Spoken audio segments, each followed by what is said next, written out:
Here we are again, that time of year where we talk about the stuff we're thankful for.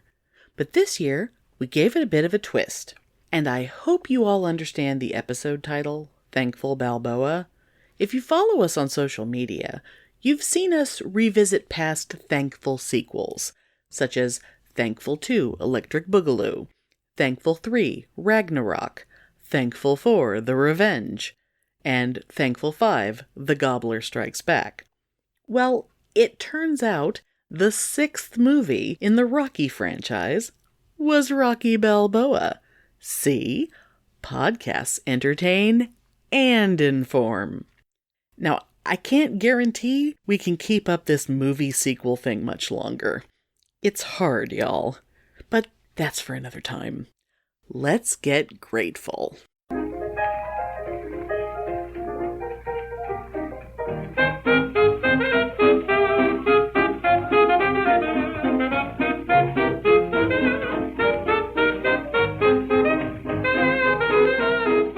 Welcome to Pitney and Amelia's Bitchin' Boutique!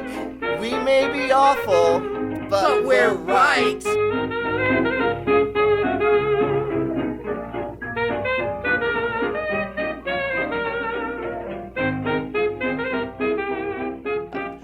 This is what, our 6th Thanksgiving episode. Yeah. Oh my god, I can't even believe that. Yeah, because we've been doing this for like 5.5 years. Yeah. So this is our sixth thankful episode. And we normally, I don't think when we started, I don't think we thought we were going to make this an annual gratitude thing. It just sort of felt right. It just became a thing, yeah. Yeah. And, once, early on it was just, silly things we were thankful for. And, yeah. And every so often we would get a little more serious. And then, it's not that it's harder to be thankful for things these days, but, everybody knows what's going on in the world. Everything feels weird these days. Yeah, and then but kind of when you're old farts like us, everything still kind of stays the same, so it's kind of hard to find new things to talk about, Yeah. And it's like everybody's, a lot of our lives have kind of stagnated a little bit. Like, it's, when the pandemic started and everybody had this great idea, like, oh, I'm going to have all this time, so I'm going to achieve all these things. Mm-hmm. And then, like, the first year went by and we all realized that we didn't achieve anything. Some people started baking or whatever, but I don't think most of us actually did anything, Oh, I didn't. I played a lot more games. I didn't even watch, like, more movies or anything. Like, but because of that, I think, I haven't cleaned my house. I've barely, I still, my Christmas tree's still up from last year, you guys. I haven't done anything. Well, but it's time to put it up again. So look at, you've saved yourself work. I did. Because I am a firm believer, never, ever do today what you can do in 6 months, or in your case, why do today what you could do next year? As long as you don't turn the lights on, the neighbors don't know the tree's still up. Yeah, because look, it's serving you well now because you don't have to go through the horrible manual labor of unwrapping and putting the tree up. Oh my God. We did have to move it out of the way, though, because we had that leak in the ceiling when the air conditioner decided to die for final and for good this summer. And so it was leaking through the ceiling right above the Christmas tree. So we did have to pick up the tree and move it, fully decorate it, move it like 5 feet to the right. Because of course it was right there. It was directly above the Christmas tree.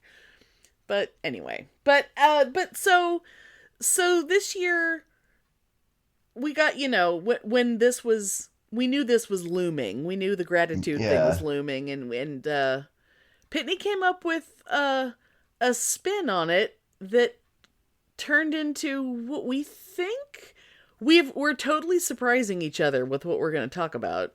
Yeah. Well, here, you explain what your idea was. Okay, so yeah, because we were just trying to like come up with something like, okay, what are we going to be thankful for this year? Like, what's going to be the theme? What's going to be our topics? Because we've done everything from silly to serious, and I've Mhm. been thankful from everything to like my dog to the existence of Skyrim in my life. I mean, we've pretty much done the gambit. I have been thankful for showgirls. Yep. I, yeah, it's ridiculous. Yeah, I And I mean, think one year, was it the second or the third? It was like our blatant fuck you copyright thankful episode where we played audio clips of stuff that we were thankful for. oh, that was the first year when we just really didn't care, and we played. Yeah, we played a an audio clip from Vice Academy, and we played an audio Yeah, clip and from that was pretty Showgirls. fabulous, but it was silly. And That's a again, harder episode to find though, because those older episodes are not all platforms will let you go back that far. I've noticed. oh We God, didn't do that's a anything. goodie. We had nothing to do with that. We don't have control over that.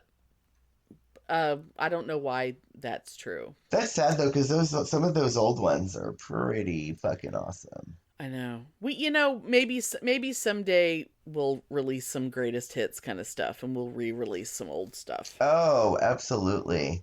But anyway, so we were talking about it, and I was like, well, we've done the gambit, so, and I think it was spur of the moment when we were talking. I'm not sure.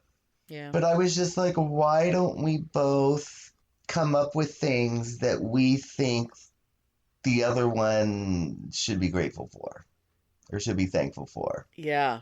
Which not every show can do that. Not every show has co-hosts that can do that for each other. Well, we know each other so well. It's Yeah. like, yeah, so it totally works. So Yep. that's what we're doing. And because our show is about us and our real lives and stuff, the stuff that we come up for each other is going to be relevant to the show. So Yeah. it's I don't think it's going to take anybody by surprise. So And it's we're I'm and I mean sorry, we're both endlessly fascinating, so God, you know, yes. or at least in our own minds. So, hopefully this will be I mean, I think it's going to be interesting. I'm very curious how this is going to go cuz I have absolutely no idea what he has planned. Yeah, yeah. So I picked a couple things, and I know you did. And it doesn't matter. Do you want me to start? Do you want to start? It's totally up to you. We're unscripted, folks, so Yeah. Um you know. if I had a coin I'd flip it, but I don't have one. So, you know what? It was your idea, so you can go first. Okay. So my first thing, and this was the very first thing that I even thought of at this Yeah. whole thing, was you are grateful.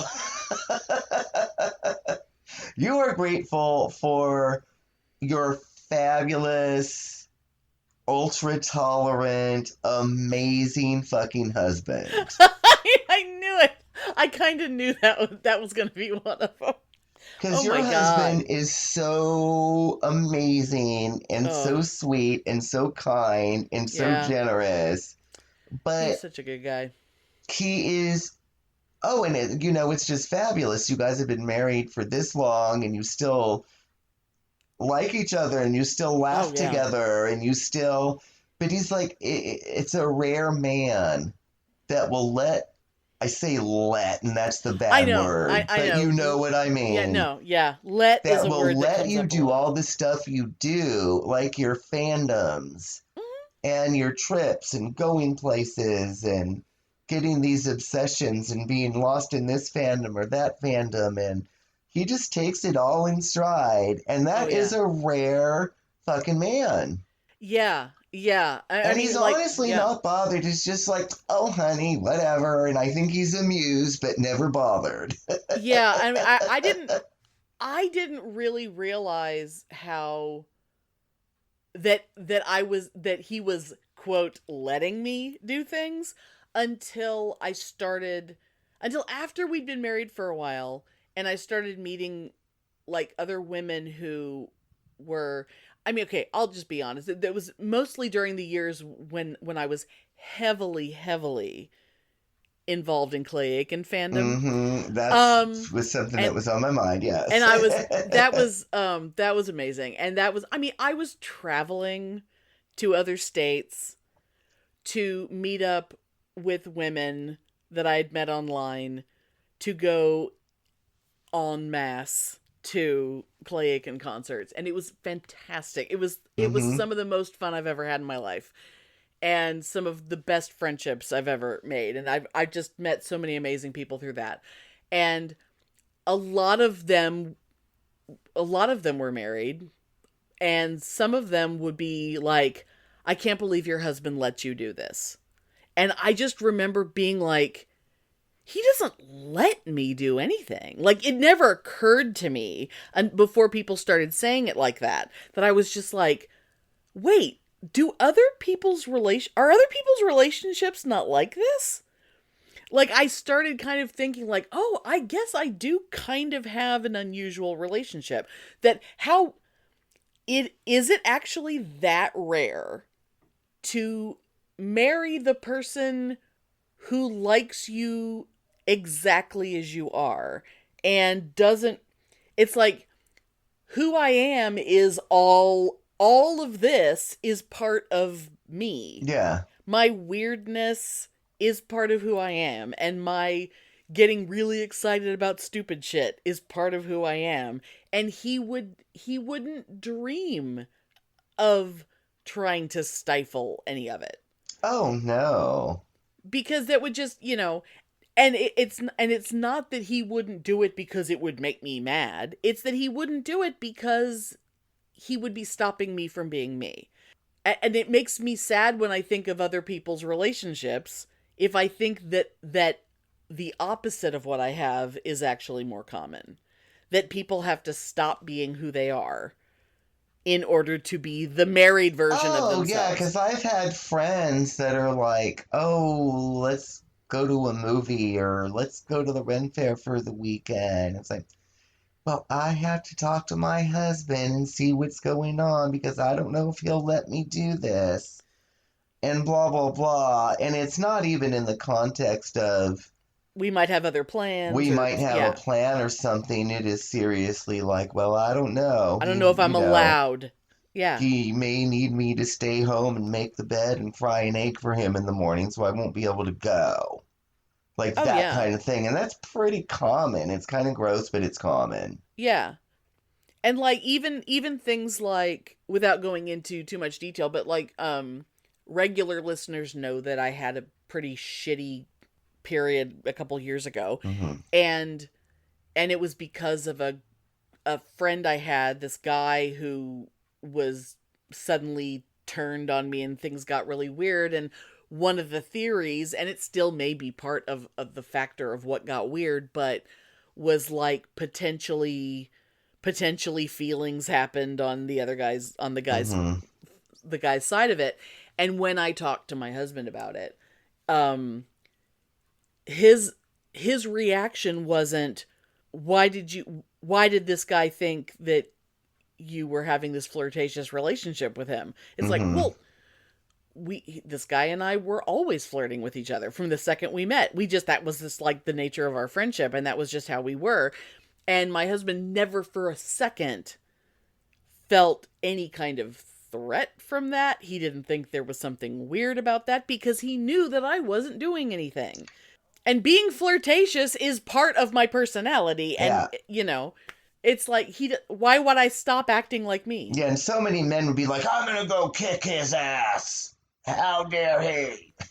And he literally said, of course he would feel that way about you. Like, I can't blame him for having feelings for you. Like, that wouldn't surprise me at all if that was what it was. And it was just like, well, God, that's incredibly understanding of you. Yeah. Didn't get mad for a second. I mean, he doesn't like the fact that he hurt me so bad, and he was going to be on my side through the whole thing. Oh, but it of was, course. I mean, this is a guy who, my husband, he knows he signed on for a lot of crazy when he married me.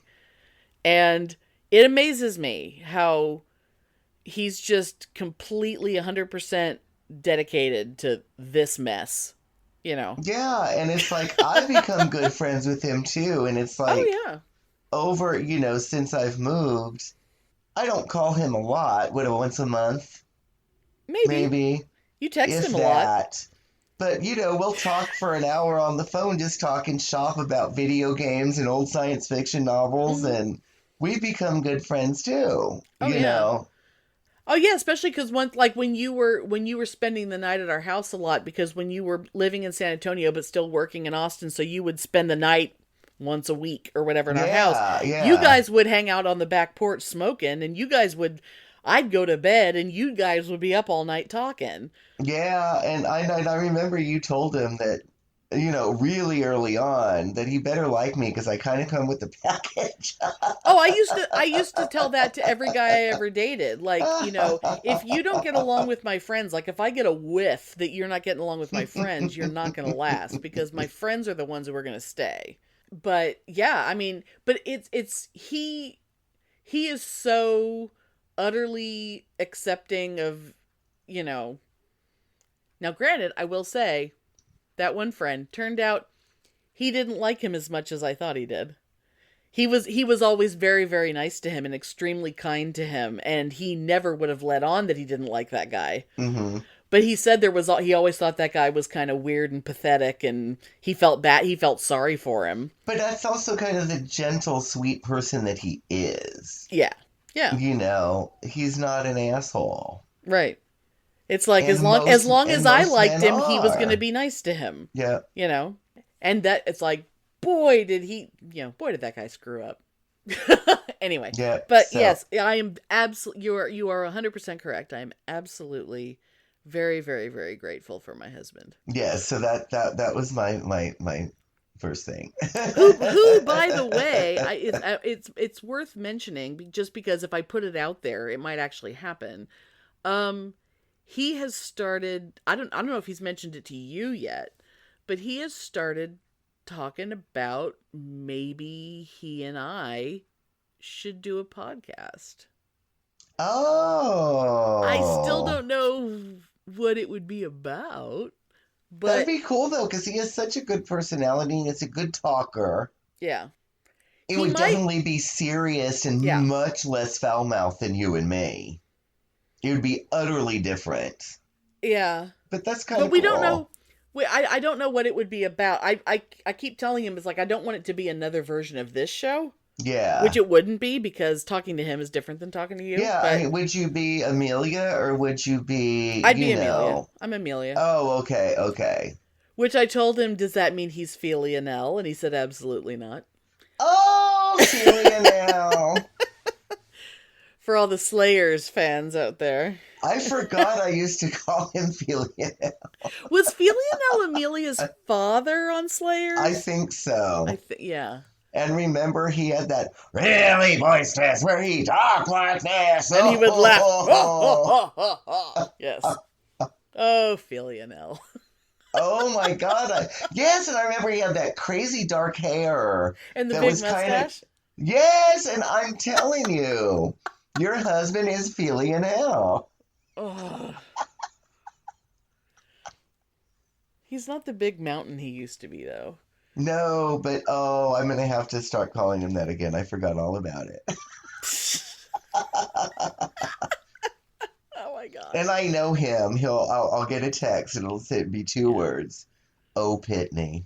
No, it'll be oh goodness. Oh goodness. Yes. Yes. He may come on our show as a guest maybe sometime soon. That might be a Yeah. little way for our listeners to get to meet him maybe. That might be an introduction and then I may have a spin-off show, maybe. I have to teach him how to do editing and stuff because I told him I said, "Well, I'm not doing all the work. If this was his idea, he gets to learn Hmm. how to do shit."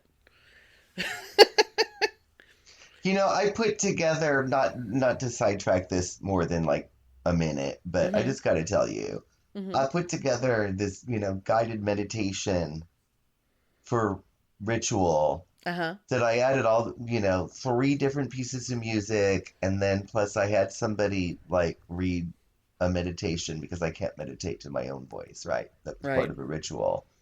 And I had not edited it's been quite a while. Yeah. I'd forgotten what a fucking pain in the ass it is.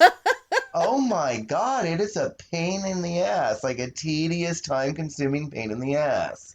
Yeah, try doing it for every single episode of a podcast. I know, and Try, I'd forgotten because I don't. and then have your husband want to have you do a second podcast. I'm Because like, yeah, I get to I do don't that for think I've two done. I podcasts? haven't done one of our episodes in months and months and months, and I think I've Yeah. only done 3 or 4. Yeah. Yeah. I think you haven't done one since last year when I had my surgery. Because I Yeah, think you just worked on so those. Yeah. I It's guess been a I'm while. due. Yeah. I mean, if you want. But oh my God, I'd forgotten. Like, okay. Honestly, it stresses me out. Even though it's supposedly a vacation for me to hand it over to have someone else do it, it stresses me out to not do it myself. Oh, I know it does. I know it does. But I Because understand that too. I because totally get it. because I am broken in my brain.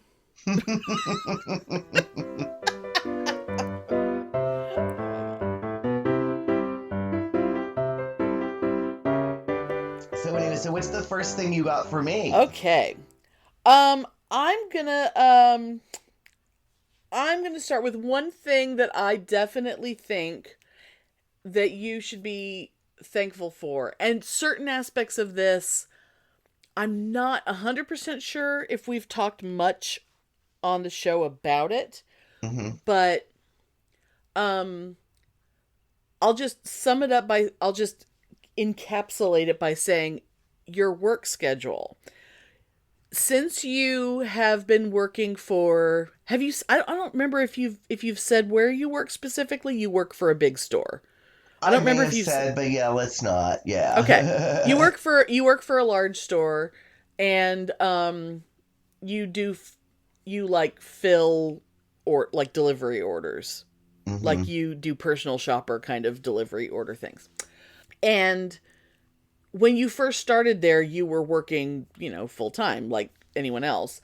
But for health reasons and old guy reasons, because you have a bum knee and whatever, the fact that they were so accommodating that they worked out a work schedule with you where if you were some college kid, they could have just said, "You know what? We don't need you."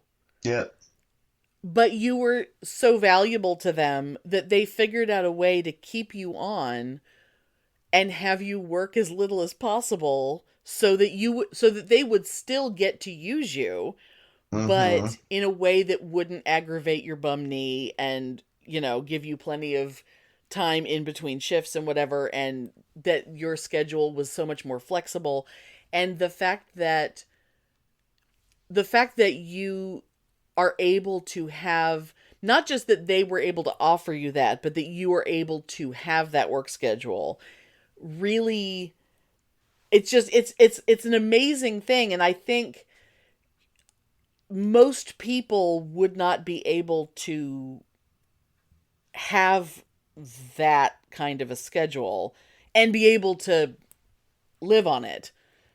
Yeah. Oh, absolutely. Yeah, because when I first started, it was right before the pandemic, Right. and then the pandemic started and lockdown started, and it was insane, the delivery orders.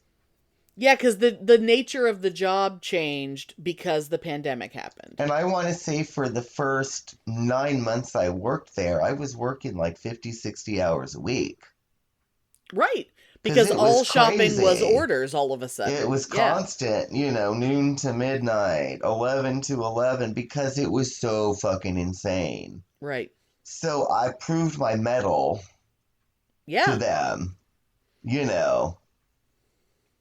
And they also knew, because I was really honest at the time when I got hired. I was like, I'm here to take care of my mom. Yeah. That's my main priority. I want to work 3 days a week. And this takes precedent over this. Right. Not to be a dick, but just so they would know what they were getting into, right? But when the pandemic started, it's like I was working like 50, 60 hours a week. Right. And I was dedicated and gung ho and blah, blah, blah, blah, blah. And everybody loves me. Yeah. But then things started going weird with my mom, with, this and that, and her hearing and blah, blah, blah, blah, blah. And then first my foot went out. Yeah. And I had to have a little procedure done on my foot. And I had to be completely off my foot for 10 days. Yeah. Do you remember that? And they were like, oh, no problem. And then they were so happy when I came back. Yeah. And then my knees started going out. And then a couple cortisone shots later, I can barely walk. So now I can't work more than 2 days in a row. Right. And then And there is no version of your job that isn't you on your feet. There is no version of that job. Yeah, and then my mom started getting her chronic ear infections, and then blah, blah, blah, blah, blah, blah, blah. So it's a constant shit show of me not being able to go to work. So what it is now, just for the listeners, and this is why I'm so grateful, and yes, because this is amazing. Yeah. What it is now, I am scheduled 2 days a week of the days that I chose. Right. And I can work up to 5 if I want. Or I can work no more than that if I want. Right. And basically, I just have to text in and say, okay, I'm going to come in today. What time do you want me? Right. You have 2 set days every week that are the same. You're always on those days. And then the other days are like flexible. And I can work any other time I want. And we have hours. And because it's me, that is amazing. Yes, that is absolutely unheard of. And it's fucking amazing. Yeah. Yeah. Because they know if you want to come in, it's not like there's no work to be done. We're just going to call someone and pay them to sit here and do nothing. They know that if you come in, you will be working. Like they don't have to worry about we're paying this guy to do nothing. I do work more than my 2 days. I normally work 4. Right. But the thing is, I don't have to if I can't. And there's and they also know because they have endless documentation. My foot, my knee, this and that and the other. And they have documentation from me having to take my mom to things that I have her name blacked out of, so they see that. Right. They know. If they could have 100 of you, that would be like the best. But that really is amazing, and they're just like, I mean, it's not amazing that I was able to get like, okay, they just scheduled me a couple days a week, right? I mean, but the fact that I can go in whenever I want, that's amazing. Right. Yeah, that you can just add on a whim. You can just say, you know what, I think I'm going to come in on Thursday. Yeah, it's like, I'm coming in today. You want me there at 10? You want me there at 12? You want me there at 2? Right. Okay, see you later. Bye. Yeah. That's great. Because they know I actually will. And there's always work that you can do. There's always stuff for you to do. Yeah. And that's, but I've always been real fortunate in that because the last job I had, even though it paid shit at the assisted living home, because the people I worked for, I mean, at the time of the last one, had known me for years. Right. And they knew what a good caregiver I was. And it was like, okay, I'm going to Kerrville. I'll see you in a month. Okay. Right. Because they knew that was coming. Right. I have been, the best thing I ever did was stop working for the state of Texas. Because I went having to do an 8 to 5, which drove me absolutely fucking insane. Yeah. Having an office job. Yeah. And I mean, I know most people out there could be rolling their eyes and being like, oh, you fucking princess, or you entitled millennial, or even though I'm not a millennial, whatever the fuck, I know there's people that are probably going to think those things. But not everyone can do an office job. Yeah, but the fact is, I have depression. I have mental illness. I have things. I literally can't fucking do it. I can't. Yeah. I cannot do it. And I did it for what? 13, 14 years? Oh, yeah. Oh, shit. I know people who have sensitivity to fluorescent lights, and like being in an office keeps them on edge constantly because they can hear the light bulbs over their heads. Yeah, I mean, there's all kinds of shit that doesn't work for some people in an office. Yeah, so like, my mental health, and anyway, so when I did get that other job, I mean, yes, it sucked, but I was able to work, full time in a couple days because the shifts were so long. Right. But that worked for me. Right. And that is so rare in life, so yeah, I'm very, Right. very fortunate about that. I've been fortunate that my whole life, and I not to go into this, but that's just one of those things where like I firmly believe in like a goddess or a god or something, because somehow everything that I've needed that's just weird and not normal, I've gotten. Things did always tend to work out. Yeah. And yeah, so yeah, absolutely. You don't always get what you want, but you get what you need. Absolutely. Yeah. I've absolutely always gotten that. And one I almost reason never why... get what I want, but yes, I always do get what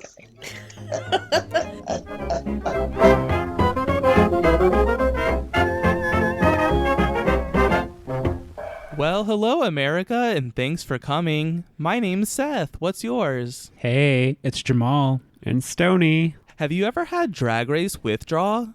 You know the symptoms. Not enough glitter, eyelashes not staying glued down, and that red itchy rash that just won't go away.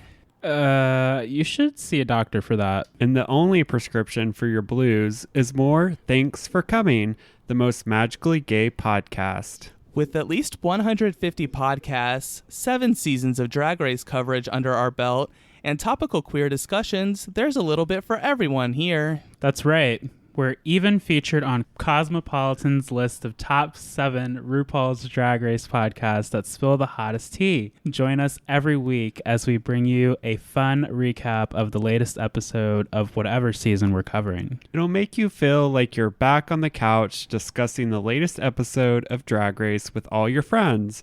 Stop by thanksforcomingpodcast.com for links to listen on your platform of choice, links to all of our social media and recent happenings. Oh, what are you waiting for? Go check us out, Hanny. Thanks for coming, a RuPaul's Drag Race podcast.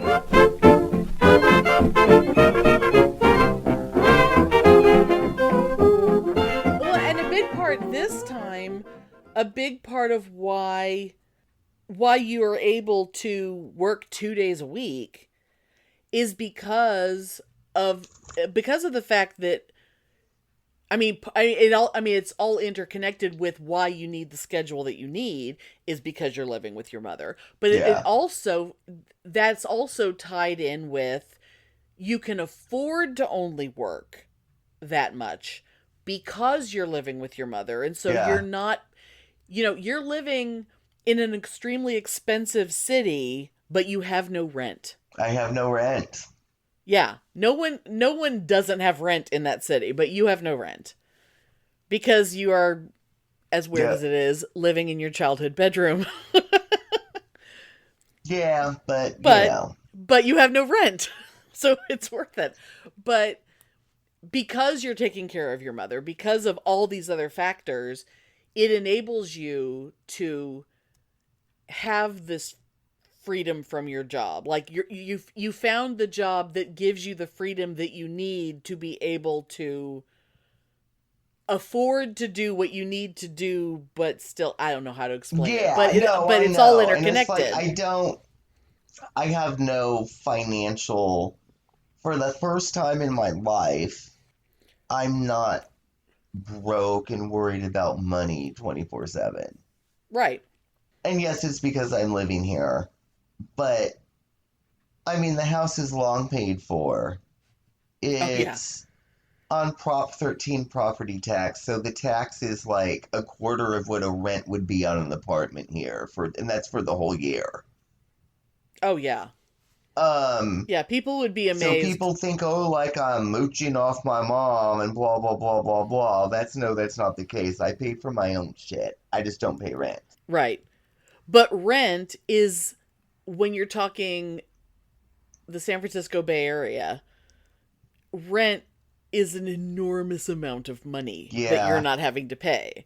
You know, and the glories of living here, the glories of Proposition 13.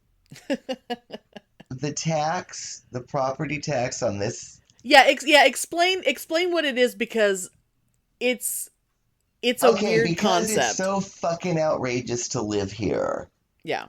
And it's always been that way. Sometime in the 70s, I don't remember the year, look it up if you care. I feel like it may have been around the time that my family moved there, so it was like late 70s, I think. They had this thing called Prop 13, which basically, if your house was paid for, it locked your property taxes as long as you owned that house and as long as it was your primary residence into the valuation of the house at the time. Yeah. And keep in mind, that would have been, let's say, 1978. We'll just call it 1978. Yeah, so let's say the house at that time was worth $60,000. Right. Which it was. Right. The house now is worth about $950,000. Exactly. We still pay property tax on $60,000. Right. And that's with like no real improvements or anything. That is just normal upkeep on the house. That is just property values changing. That is something, though. If you do make improvements, it goes up a little bit. Because you've changed the house. Yeah. But this house has not changed. Yeah. But, so our property tax for a year is less than what would be, what's the word for low income? A low income apartment is more than what our property tax is. Right, like a studio, like a shitty little studio apartment. And that is fucking outrageous because we have low income apartments that are like right up the street from where I live. Right. And they're actually really nice. Right. They're really cute. Right. Anyway, they're about $2,000 a month. And that's low income. That's the cheapest apartments in town. Ghetto ass fucking studio. Yeah. Yeah. Yep. And you can get Northern cheaper California. Stuff. You can get cheaper stuff here, but let me tell you, roach, you don't want rats. It. Oh yeah. Yeah. Mm-hmm. So I'm very fortunate for all those reasons. You know. Yeah. You know, shit kind of aligned. Shit kind of worked out. Yeah. You know, so and I don't want, for the listeners who are like, who are judging me, which I don't think anybody is. I work for this, though. Oh, my mom is a handful. Oh, God. Yeah, he's not sitting at home eating. He and his mom are not sitting there in their luxury house eating bonbons all day. I have to make every phone call. I have to go to every doctor's meeting. I have to go to every lawyer's meeting. I have to go. She can't hear. Yeah. She can't. I have to. Yeah. So basically, I do everything. Yeah. If you are not at the age where you have an elderly parent, and by elderly we mean over 80, like 89, 89. Yeah. If you are not of the age where you are taking care of an elderly parent, you do not know what we're talking about. Yeah, and I am not sitting here on my ass working 2 days a week living off my mom. That's not what's happening. Yeah. Yeah. This is yeah. It is a full-time job. Yeah, but no, I am very grateful for that. I'm very grateful to the company that I work for allowing me, and they're fucking badass. They pay a lot of fucking money too. Yeah. I make more money working there than I've ever made in my whole fucking life. Right. After working for the state of Texas, thank you very much, for 13 years. And that was considered a good job. And after doing assisted living as a caregiver for 11 years? And you didn't have insurance or anything when you were doing the caregiver job. Yep. I am There were no benefits or more anything. money part-time working at than I did in professional jobs in Texas for my whole life. That's kind of fucked up. Yep. Well, that's Texas for you. So I almost feel like it's almost like my karmic thing that I can actually relax and actually not be stressed the fuck out every day for the first time in my life. Right. Oh, yeah. Even though I sort of am, but for different reasons. Of course. Anyway. Of course. The year of self-care.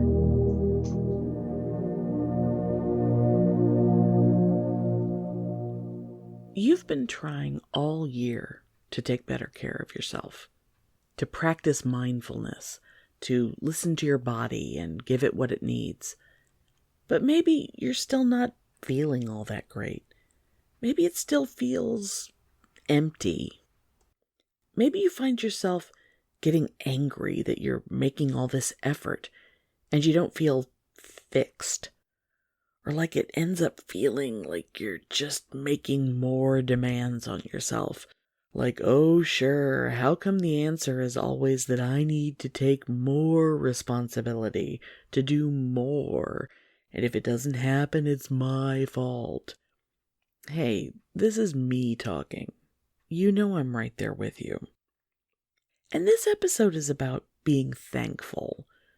So you know I'm gonna talk about gratitude. It's actually good for us. It can be calming. It can turn around those negative thoughts that raise your blood pressure and set you on a healthier path for a bit. It makes you better at dealing with stress. All that good stuff. So, how are we gonna work gratitude into our daily life? We need to make this simple. We're going to tie it to something else to trigger us to remember to do it. Remember how we're practicing mindfulness by paying attention when we brush our teeth, not letting our minds wander, really thinking about what we're doing? I mean, I'm still doing that every day. Or I'm intending to. 5 days a week, maybe.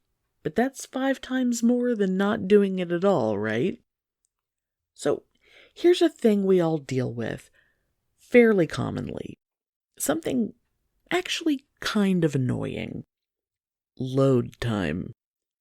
When you've clicked on a thing, whether it's a website or an app, or you've clicked a link to join a Zoom meeting, or to download a podcast, and you've got to wait.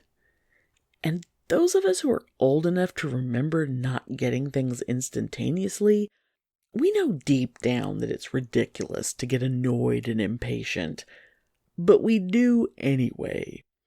So instead of getting angry, let that be your trigger to think about something, anything that you appreciate, something for which you are grateful. You might even decide you want to actually say thank you for whatever it is. Thank you for a job that allows me to work at home. Thank you for another day with my husband. Thank you for fruit-flavored Tootsie Rolls, because Starburst can go right to hell.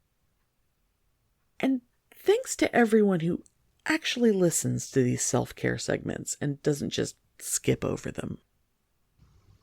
The longer it takes to load whatever it is, the more gratitude we have the opportunity to express. It just might become the best part of our day. So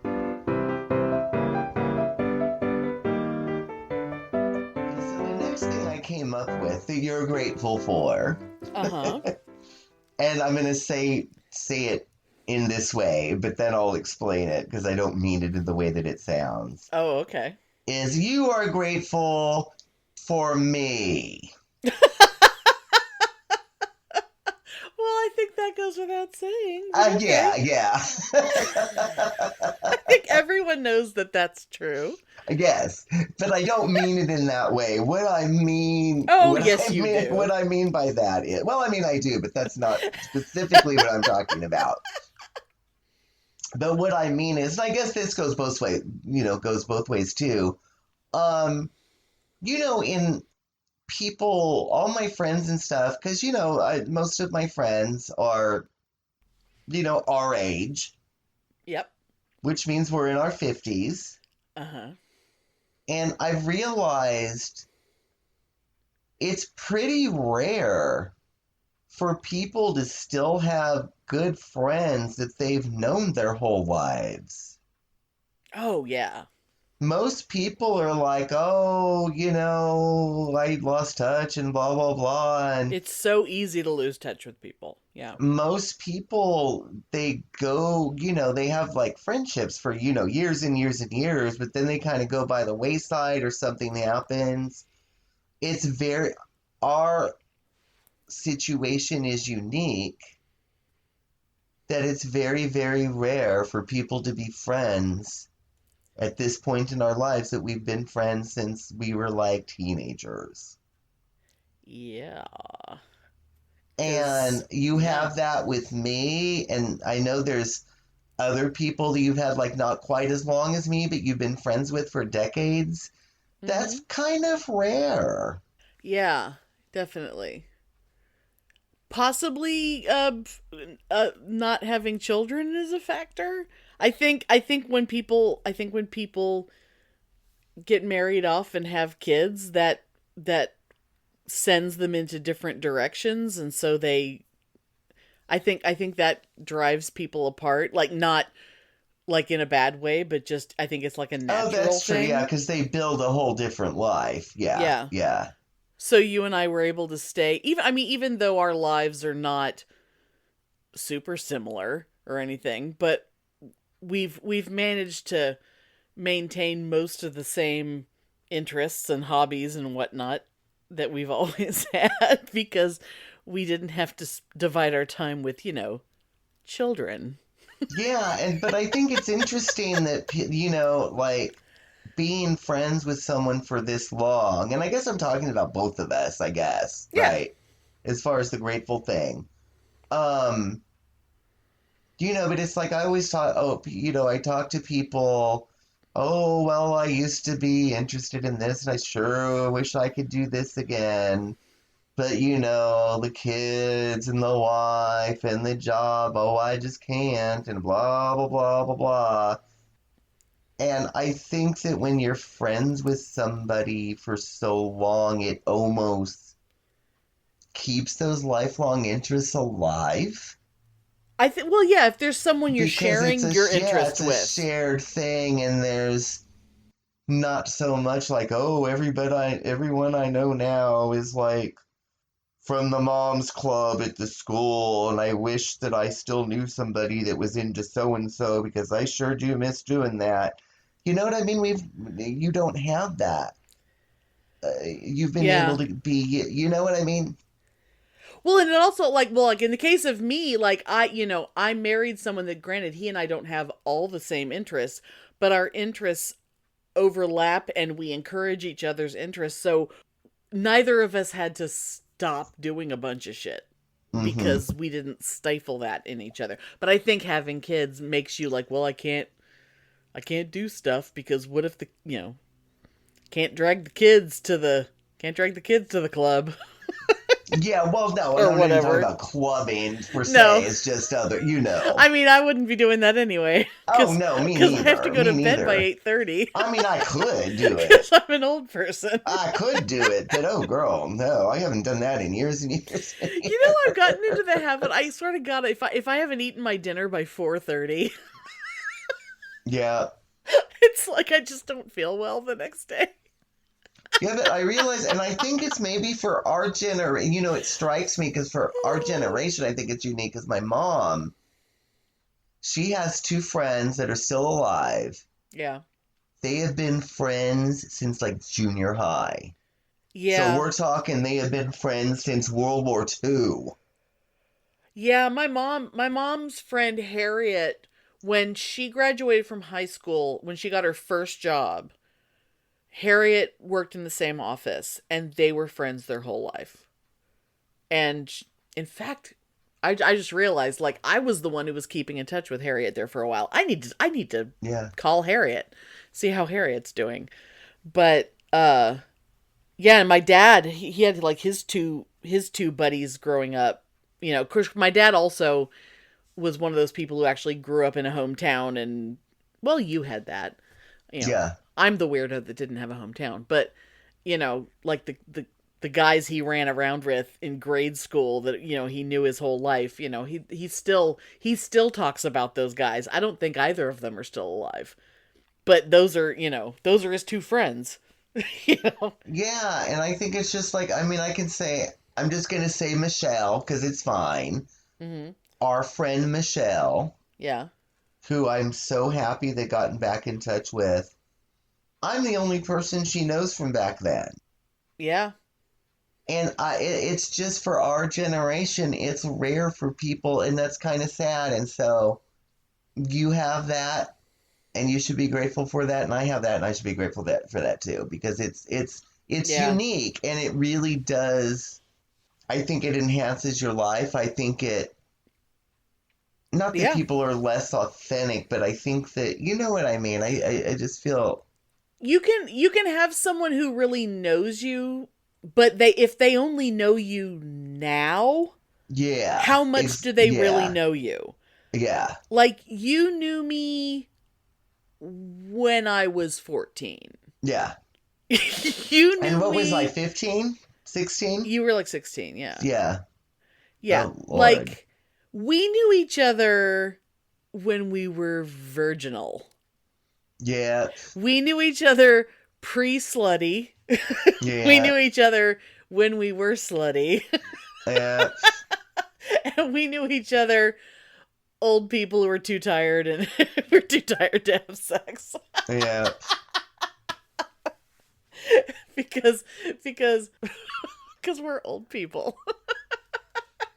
Yeah, so that was my other. Aww. And I am very grateful. I have and I have one. I think I have one more. I have one more. I do too. But what do you got next? You got anything else? I do have another one.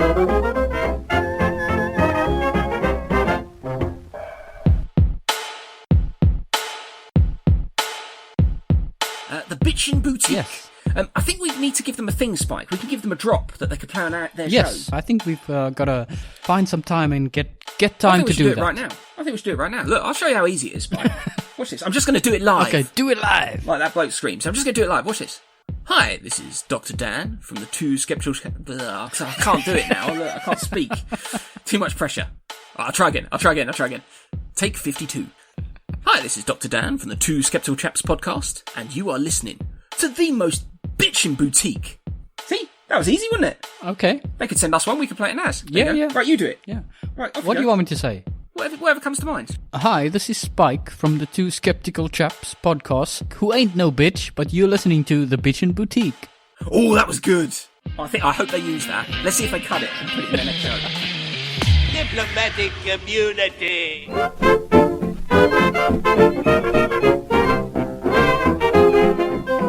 I do have another one.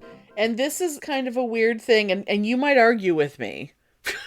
You might argue with me that you don't feel as grateful for this. But I think if you really think about it, you're more grateful for this than you want to be. Okay. Because you really hate this thing, but I think really, if you really think about it, you actually are very grateful for it. Uh-huh. And that is the internet. Uh-huh. I mean, granted, we're literally using the internet right now. Yeah. But, you know, like, in general, you hate social media. You hate everything about, like, what the internet has become. Yeah. But because you have access to the existence of social media and the platforms that they are, you have, And this is sort of, kind of, in a way, sort of related to the other things that I was talking about, that because of your work schedule and because of the way your life is now. Now, since you moved, you haven't, like, you used to teach all these classes before when you were still living in Texas. Even though we're in a pandemic, and even though you moved and you don't have, like, this whole circle and whole community out there where you could teach classes, but because you have access to basically the entire world through social media, even though you don't like it, ultimately, I think it's something that if you're not grateful for it right now, you're finding your way into being grateful for it, because it is becoming your classroom. Because you are, it's kind of, I know it's kind of a thing in the back of your head of, when am I going to get to teach again? And when am I going to get to do all this stuff again? The internet and social media is going to be the avenue. I mean, yes, ultimately you do want to teach classes in person again, but you're still doing work with the people in Texas that you used to do rituals with. Yeah, because of the internet. Yeah, absolutely. you are still doing, virtual rituals with people that you haven't seen in person in over 2 years. Yep. Because social media exists. Yep. And I think as you're figuring out how all of that works, that's going to end up being a big thing for you. And I think you're still kind of dipping your toe into it. But I think you're going to end up finding your way to connect with students who aren't in the room with you. You're going to figure out who the hell is driving past my house on their little stupid. I heard that. That was loud. I don't think it was a motorcycle. It might have been. I think it was a four-wheeler. Someone's been. There's been a lot of four-wheelers going up and down my street this week. No, they were zooming down my street. But anyway, apart from just like the dickless assholes that have to vroom down my street. But I think once you figure out that way to actually connect through the virtual classroom as opposed to through a physical one, that's going to really open up the whole, the world shall be your classroom. Yeah, no, and I think you're right. And it was so funny because I like watching, well, when I watched this Social Dilemma months ago, we talked about that. Yeah. Mm-hmm. And then I've been watching this series on Hulu that's called The Devil You Know, and the last episode of the second season was about this crazy woman that had started this cult, and it was all basically online because of her Facebook, her YouTube. Okay. And they had the last episode, it was fascinating. They had this really interesting scholar from France, and they also had, ironically, considering, our backgrounds and where you are and my background, a professor from UT Austin. Oh, really? That was featured on this last part of the episode and talking about like social media and the internet and how it's so enabling for bullshit to be taught and to be proliferated and to be, Right. And I was just like, oh my God, blah, blah, blah, blah, blah. And I remember I was ready to leave Facebook again. I deleted my profile again. And it was in combination, of that. And then the other thing is because I watch a lot of animal videos. And it really bothers me that because I watch a lot of cute animal videos, I'm getting all this shit on my Facebook, PETA, Humane Society, And it's like you Really? scroll through. I watch animal and videos all the time. I never get that shit. there's a video of a dog being tortured in a lab. Oh God, I never Or get there's a that shit. video of a chimp being tortured. Or there was a horrible video of these people in a circle at a party that were basically beating up dogs for recreation in a circle at a party. Oh God. And I don't even watch the whole things, but just seeing a little bit of it, me being me. See, I'm getting upset just even talking about it. Yeah. Those videos, they like, especially the dogs getting beat up Yeah. recreationally, those stayed with me for nights. They haunted me. I couldn't sleep. That's I'm how much they surprised you disturbed watched me. Even a few seconds of it. I'm I mean, because they're surprised. just right there on my Facebook feed. Do they present themselves as something else to get you to start watching it's it? just like, give money to PETA or give money to the Humane Society or give money to whatever, and there's this video. Oh, so PETA doesn't tell you it's going to be something bad? Oh, it's just playing right there. When you scroll Facebook, that you see the video start to play, it's just that. I guess it's because I'm on my phone and I don't have things set to play automatically. And you can have, there's a setting, you can make it so it won't play automatically. And I need to do that because those videos freaked me the fuck out. You hear me that I'm getting upset. Yes. And see, that's part of the problem is that as soon as you've watched even a little bit of it, then the algorithm goes, he wants more of those. I know. And see, that's why that must me. be why I never get them, because I've never watched anything like that. So that's so why I know that it's like, I know that it's a double-edged sword. But it's also like, I was like, but I need this because I video chat with Steve all the time. Oh, yeah. I video chat with Marie all the time. I have extended family that if it wasn't for Facebook, I wouldn't even know these people. I video chat with Darren all the time. Yeah. And we use Facebook Messenger. Yeah. I gotta kind of have it. I have almost entire relationships that exist through Facebook. Yeah, so you're right in everything that you said about that. For me, it's a double-edged sword, and I hate it, but I also realize that I need it, but I'm learning to navigate it where it's not like my life and I can use it for what I need it for, but I see that the tool that it is. Right. Well, and you and I both, because we are both people who we spiral. Mm-hmm. You and I are both people who spiral, and it's always been a thing where you have to catch yourself, because once you start to spiral, you're not going to be able to stop. And so we both have to jump off before the spiral starts, because that's the nature of the spiral, is once you're caught in it, you can't get out. And so, it's like, it's kind of like the people who, in the early days of Facebook, when people would complain, oh, isn't it awful on Facebook how everyone's a Nazi?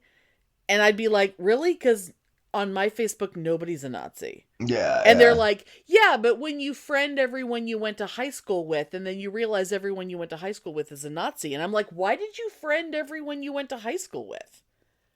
Because I wasn't friends with them then. Why would I be Facebook friends with them now? Didn't.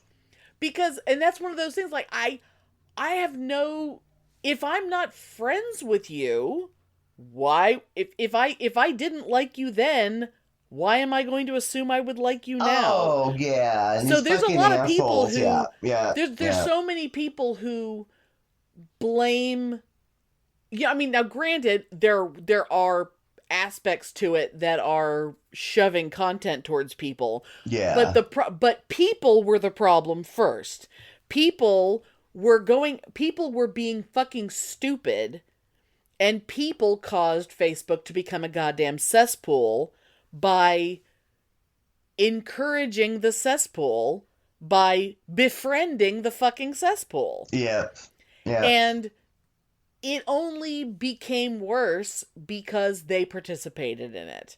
And if ever, it's kind of like, I mean, I hate to bring up things like rotten.com, but, the internet used to be this sick, twisted place with websites that were just horrible pictures that no one should be looking at.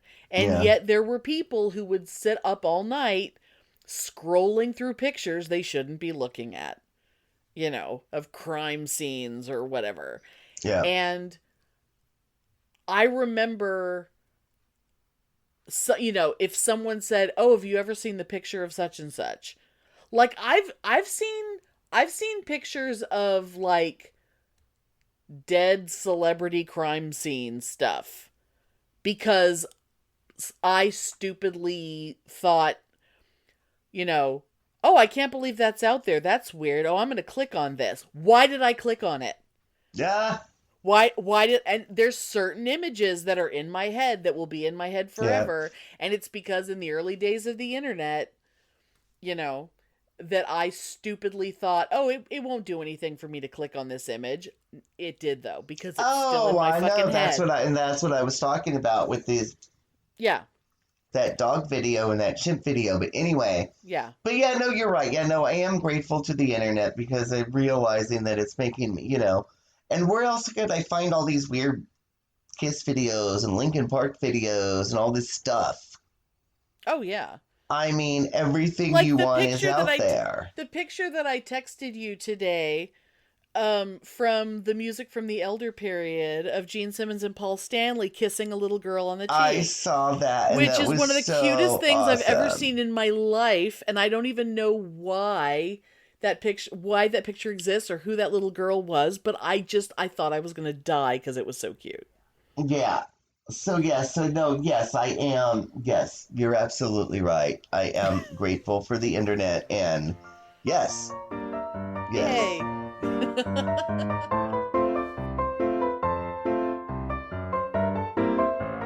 I got one more for you.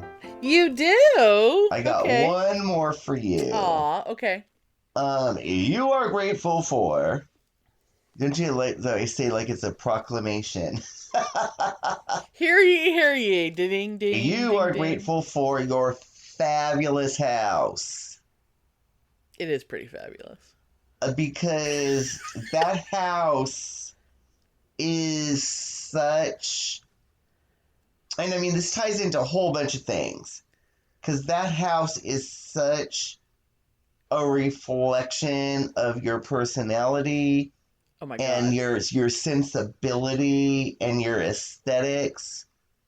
So it's like you're grateful for your house and you're grateful for you were able to have the circumstances to be able to afford that house and to be able to afford to do all that you've done to it.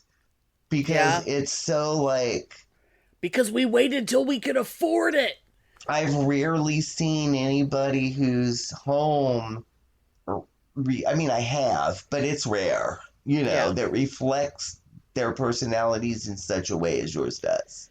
That we bought a house and immediately painted it crazy colors and, decorated it, and it's people walk in and go, whoa. Yeah, but it's authentic to you, and that how unique that is?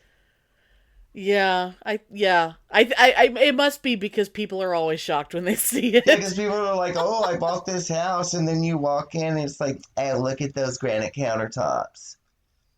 Oh, because it looks exactly like it was. Look at those builder grade cabinets when they moved into it, because they're so fucking uninteresting or so unmotivated.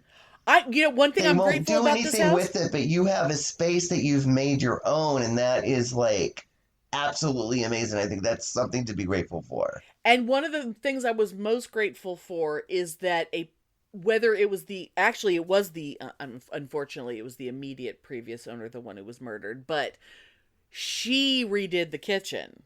She was the one who redid the kitchen. And the kitchen was like the number one thing about this house, because I have seen there's, like in a lot of subdivisions, like they have the same floor plan in other house, like the same house over and over again. I've seen this house in other real estate listings, and I see it with the builder grade cabinets, and I've seen it with the original island and and I look at it and go, I wouldn't have bought that house. Oh, I know, because it's such cookie cutter yuppie bullshit. Because the fabulous woman who owned this house before us gutted the kitchen and put in these she did the IKEA kitchen with the glass front top cabinets and black countertops. Yep. Oh my God, solid black countertops. That's so fucking cool. Yep. So you are grateful for your house. I love my house. And people and people, God, talking about property values and shit. Like my house is already doubled in value from what I paid for it. Now granted, we did get, the murder house discount and whatever, we didn't pay what this house was worth, but it's already doubled in value. And there are people who will be like, talking as if we're going to sell it. And it's like, no, we totally bought this house because this is the house we want to die in. Oh God, yeah. We bought this house because we wanted it. If we were going to buy a house to be an investment, we would have bought a house 10, 15 years earlier. Mm-hmm. Back when, in the early days of, real estate booms and whatever, and all these people kept saying, oh, you could buy a house, you could buy a house. I'm like, we don't make enough money to buy a house. But people kept saying, no, you could buy a house. I'm like, oh, sure, we could have. But it would have been a shitty house. It would not have been a wise. Yeah. It would have been a shitty house and we wouldn't have liked it. Yeah. But because we waited, we got this house. And it's just, it's like, and it's fucking fabulous. It's you. Yeah. It's just the best thing that ever happened. Yeah, absolutely. So yeah. And that was the last thing that I came up with. And it's a pretty damn good one. Yeah. Because I do love my house. I do love it.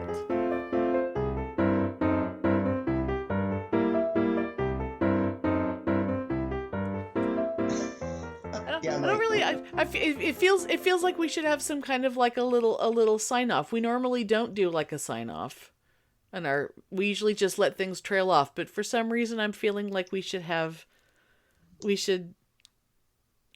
little something this year. Yeah. So everybody, be grateful for things in your life this year. And this was an actual really cool thing because your loved ones, your friends, might be a fun game.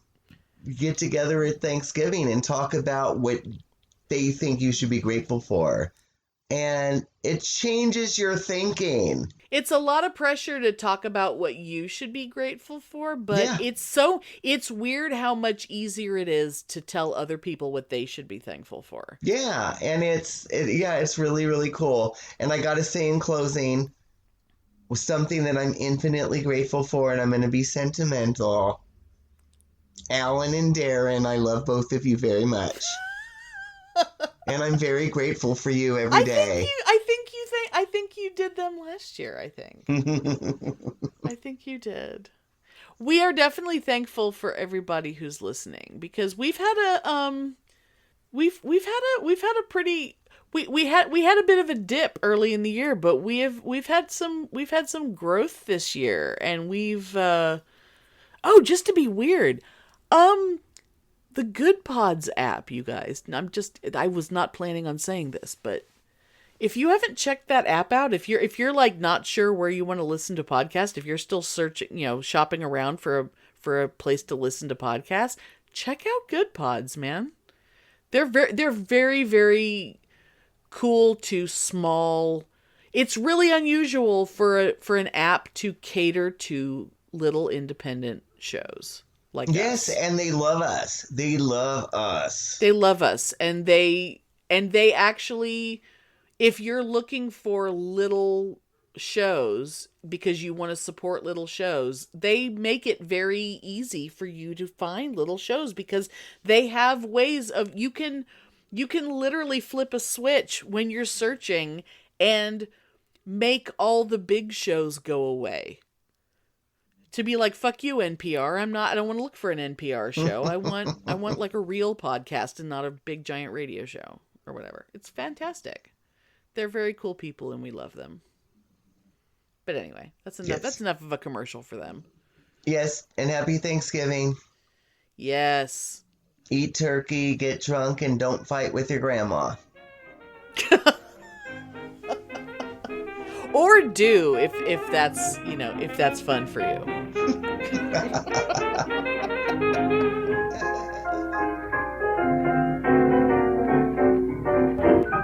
Thanks for listening. If you enjoy our show, please take a moment to rate us and review us on Apple Podcasts or Stitcher.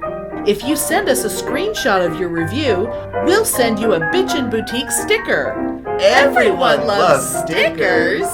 Please subscribe or add us to your favorites wherever you get your podcasts. Subscribers get new episodes first and are also more attractive. Drop us a line anytime at PitneyAndAmelia@gmail.com. We'd love to hear from you.